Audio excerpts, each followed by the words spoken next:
Good morning, students. Today I will start one new chapter from a history book, chapter 9, Independence and the Partition of India.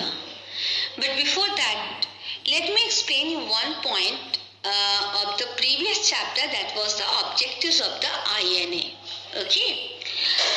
Now INA's objectives, as stated by the Subhash Chandra himself, was to mobilize all their forces effectively to lead Indian people to regain their lost freedom.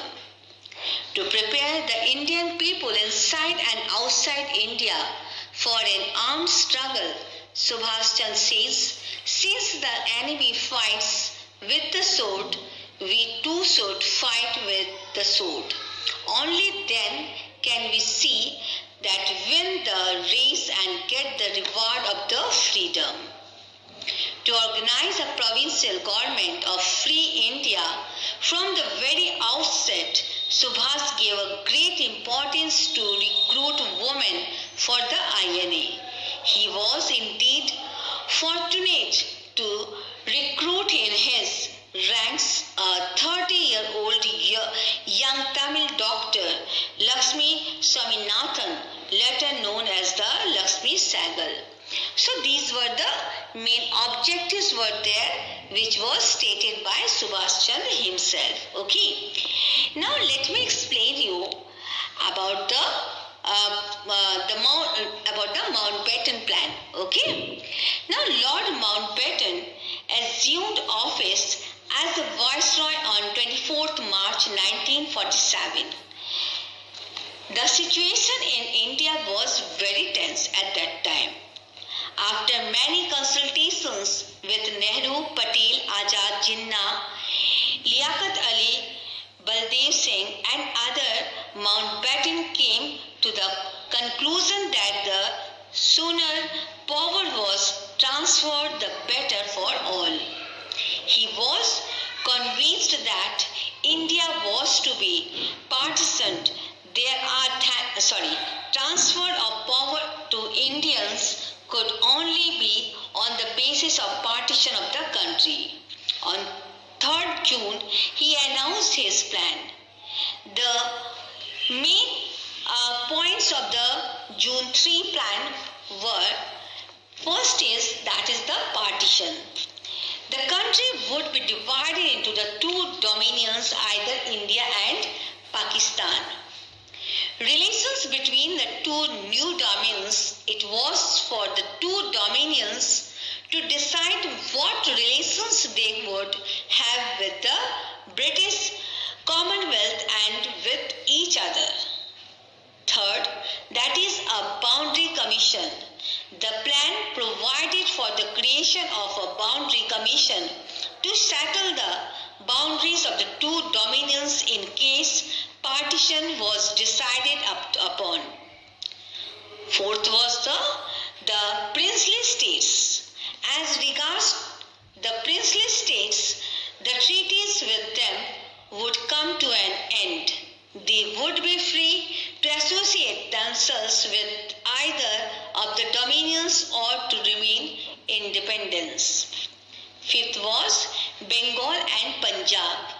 The partition of Bengal and Punjab was proposed provided that the legislative assemblies of the two provinces decided in favor of the partition. Sindh. The legislative assembly of Sindh was to take its own decision at a special meeting.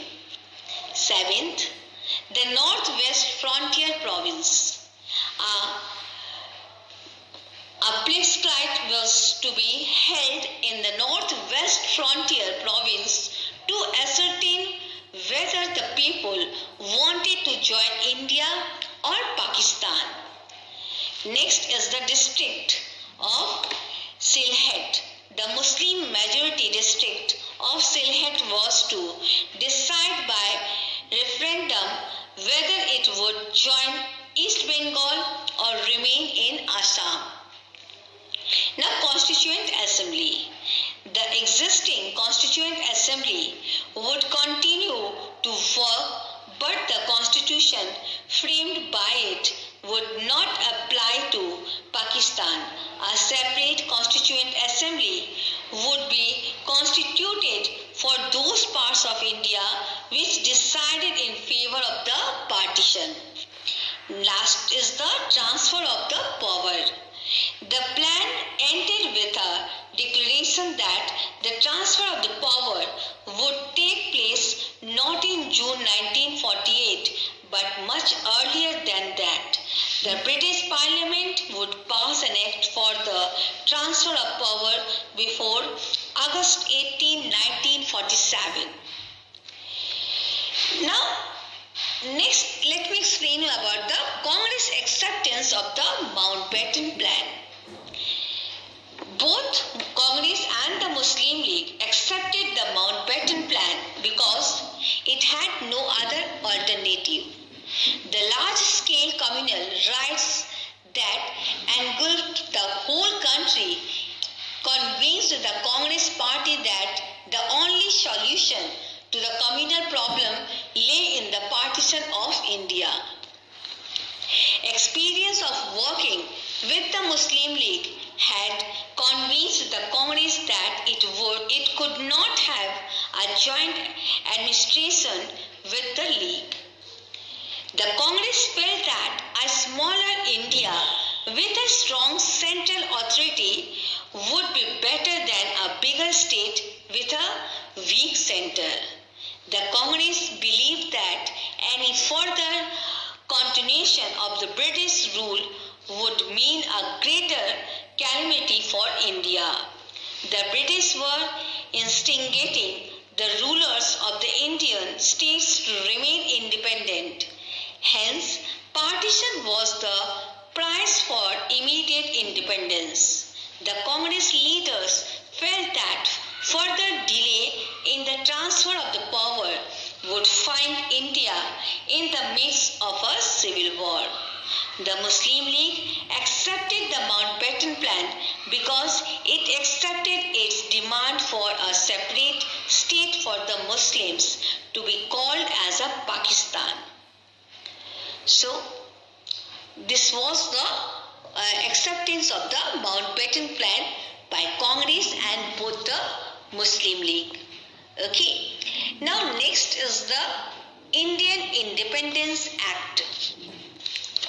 Now, India's Independence Act, in my next lecture I will explain. For today, up to only the Mountbatten Plan. Okay. So you read this chapter, this points very carefully and listen my audio. Okay. Tomorrow I will explain you about the Indian Independence Act. Thank you. God bless you all.